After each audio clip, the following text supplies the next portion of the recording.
বড় থাকবে কাজের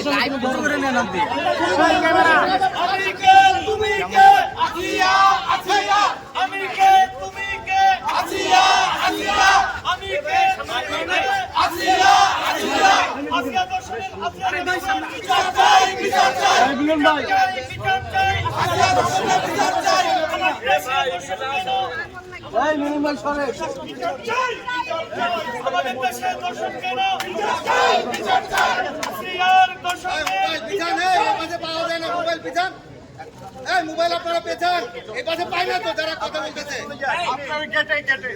ভাই রোজা রাখছি পেছান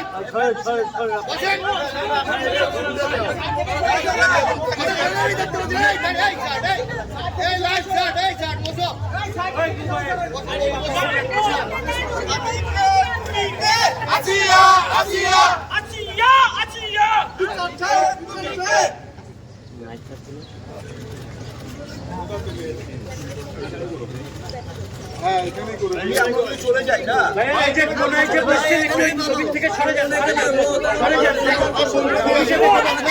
দেখা যায় না আপনার জন্য ছবিটা দেখা যায় না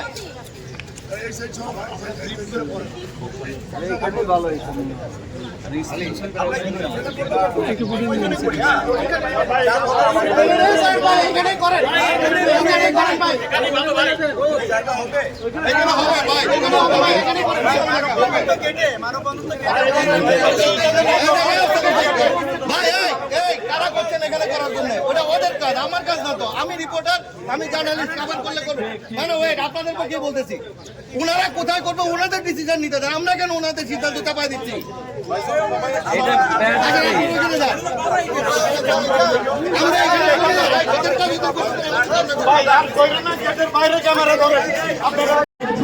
বাচ্চারা হয়তো বা জ্যাম বা অনেক কারণে তারা অনেকে এখন উপস্থিত হতে পারে নাই অনেকে আমরা ওয়েতে আছেন আর আমি এই মুহূর্তে আমাদের সিনিয়র যারা আছেন আমি তাদের কাছে দিব তারা তাদের কিছু কথা ব্যক্ত করবে আপনাদের সামনে প্লিজ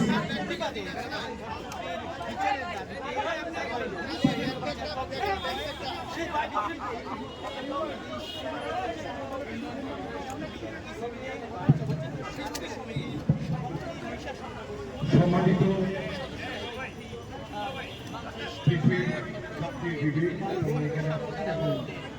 আমাদের চলচ্চিত্রের সম্মানিত অত্যন্ত দুঃখের আমি জানাচ্ছি যে দেশের হঠাৎ করে গত কয়েকদিনই যেভাবে ধর্ষণ হত্যা শুরু হয়েছে সেটা আমরা সবাই আতঙ্কিত। স্পেশালি আমরা বলছি যে আসিয়ার উপর যে নির্মম নির্যাতন হয়েছে, অমানবিক,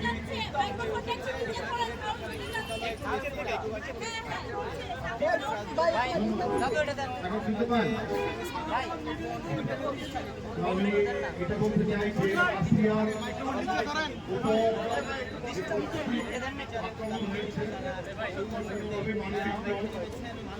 ক্ষমার কিন্তু আমরা চাবো সরকারের প্রতি আমাদের আহ্বান, নতুন আইন তৈরি করে 30 দিন অথবা 60 দিনের মধ্যে 90 দিন ম্যাক্সিমাম এর মধ্যে বিচার সম্পাদন করে প্রকাশ্যে 10 দিন তাদের এক স্পিচ যাওয়ার জন্য দেওয়া হবে, তারপরে কার্যকর করতে হবে এই শাস্তি। তাহলে হয়তো বা দেশে অমানবিক দুর্ঘটনা ঘটবে। আমরা চাই খুব সহসায় সরকার এবং বিভিন্ন আইন বিভাগ আপনারা সবাই মিলে সুন্দর একটা সিদ্ধান্তে দৃষ্টান্তমূলক শাস্তি দেওয়ার অর্থ হল এই অন্যায়টি যাতে সেক্রেটারি না হয়। সংবাদ আপনারা সুন্দরভাবে তুলে দেবেন। যারা শিল্পীরা অত্যন্ত আহত হয়েছি, আমরা খুবই আঘাত পেয়েছি, আমাদের বিবেক নাড়িয়ে দিয়েছে, আমাদের হৃদয়ে রক্তক্ষরণ হয়েছে।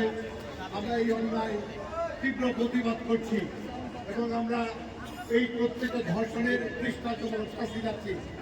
সবাইকে ধন্যবাদ। আমি আমার মাননীয় প্রেসিডেন্টকে লিখি।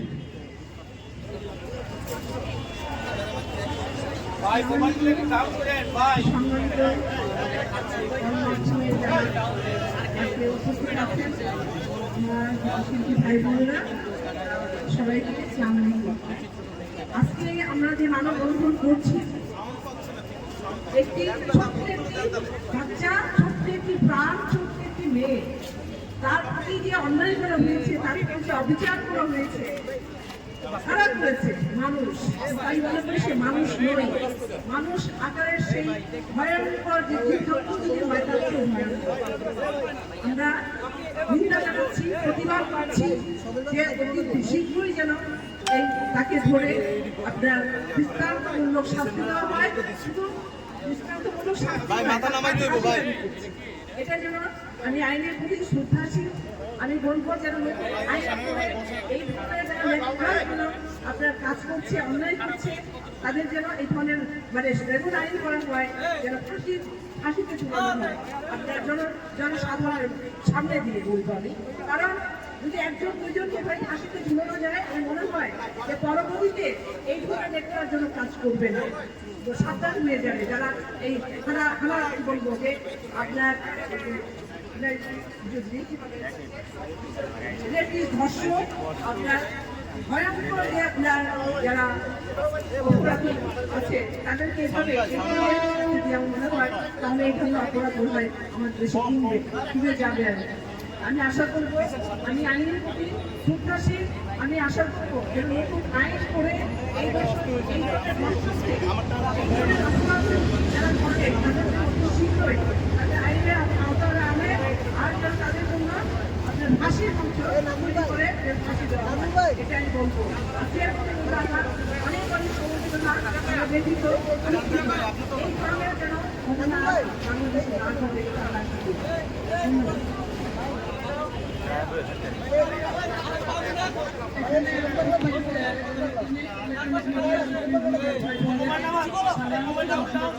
আজকে আমরা এখানে উপস্থিত হয়েছি নারী দিবসের 2-3 দিন পরের যে ঘটনাটি ঘটল, এই যে আসিয়া, আমরা শিল্পী সমাজ থেকে, আমাদের সমগ্র শিল্পী সমিতি এবং শিল্পীরা আমরা আজকে এই প্রতিবাদে আমরা এখানে সামিল হয়েছি এবং আমরা চাই যত দ্রুত সম্ভব এই ধর্ষককে, এই নরপিশাচকে যেন শাস্তি হয়। আমরা আর কোনো আসিয়াকে, আর কোনো মা বোনকে এভাবে দেখতে না হয়, যত দ্রুত সম্ভব আইনের আওতায় এনে এদের ফাঁসি কার্য করা হোক এবং কঠিনতমভাবে এদের শাস্তি দাবি করছি। আমরা শিল্পী আমাদের দায়বদ্ধতা থেকে আমরা এটা করছি এবং আপনারা জানেন যে আজকে আসিয়ার সাথে হয়েছে, কালকে যে আমার আপনার বোনের সাথে ভাগ্নের সাথে হবে না এমন কোনো কথা নাই। কাজেই যত দ্রুত সম্ভব ওদের ফাঁসি দাবি করছি, এটাই বলে আমি আমার কথা শেষ করছি। ধন্যবাদ সবাই। আচ্ছা তুমি মাইক্রো দিবা এই আমার বলতে আমাদের বক্তব্যটা বলতেছি এভাবে বলবো এভাবে বলতে হবে। তারপরে পার্সোনালি আমরা সমিতির মধ্যে নিয়োজিত থাকি, ঠিক আছে? বিসমিল্লাহির রহমানির রহিম। আমরা সবাই অবগত কি হয়েছে, আমরা সবাই অবগত কি ঘটেছে, এবং আমরা সবাই এই ব্যাপারে সোচ্চার আমরা কি করতে চাই কি করতে চাই। ওই চাওয়া পাওয়ার মাঝখান থেকে আজকে আবেগের দুই প্রকার। আমরা কি চাই? আমরা চাই শিশু ধর্ষণ সহ সকল ধর্ষণ ও নারীদের প্রতি সহিংসতার মামলার দ্রুত নিষ্পত্তির জন্য বিশেষ ট্রাইব্যুনাল গঠন করা হোক। অপরাধীদের সর্বোচ্চ শাস্তি নিশ্চিত করা হোক, যাতে অন্যরা এই ধরনের অপরাধ করার আগে একবার না 10 বার ভাবে। একই সঙ্গে প্রমাণ সংগ্রহ তদন্ত প্রক্রিয়াকে আরো শক্তিশালী করতে হবে, যাতে অপরাধীরা কোনোভাবে রেহাই না পায়। শুধু কঠোর শাস্তি যথেষ্ট নয়, সামাজিক পারিবারিক সচেতনতা বৃদ্ধি, প্রতিরোধমূলক ব্যবস্থা গ্রহণ করাও অপরিহার্য বলে আমরা মনে করি। শিক্ষা প্রতিষ্ঠান, পরিবার, সমাজকে একসঙ্গে কাজ করতে হবে, যেন শিশুরা নিরাপদ পরিবেশে বেড়ে উঠতে পারে। আমরা সরকার, আইন শৃঙ্খলা রক্ষাকারী বাহিনী এবং বিচার বিভাগের কাছে আহ্বান জানাই, অনুরোধ জানাই, শিশু ধর্ষণের বিরুদ্ধে দ্রুত ও দৃষ্টান্তমূলক বিচার নিশ্চিত করুন। একটি সভ্য ন্যায়ভিত্তিক সমাজ গড়তে হলে আমাদের এখনই কার্যকর পদক্ষেপ নিতে হবে। আজকের শিশু আগামীর অবলম্বন, তাই সকল শিশুর নিরাপত্তা নিশ্চিত করাই হোক আমাদের অঙ্গীকার। আপনাদেরকে অসংখ্য ধন্যবাদ, এবং আমরা চাই না আর এখন থেকে আর কোনো আসিয়া যাতে এইরকম অ্যাবিউজ না হয়, আর কোনো আসিয়া যাতে ধর্ষণের শিকার না হয়। আমরা যারা যেখান থেকে পারি, আমরা যাদের মানবতা বোধ আছে তারা জাগ্রত থাকি। আপনাদেরকে আবারও ধন্যবাদ।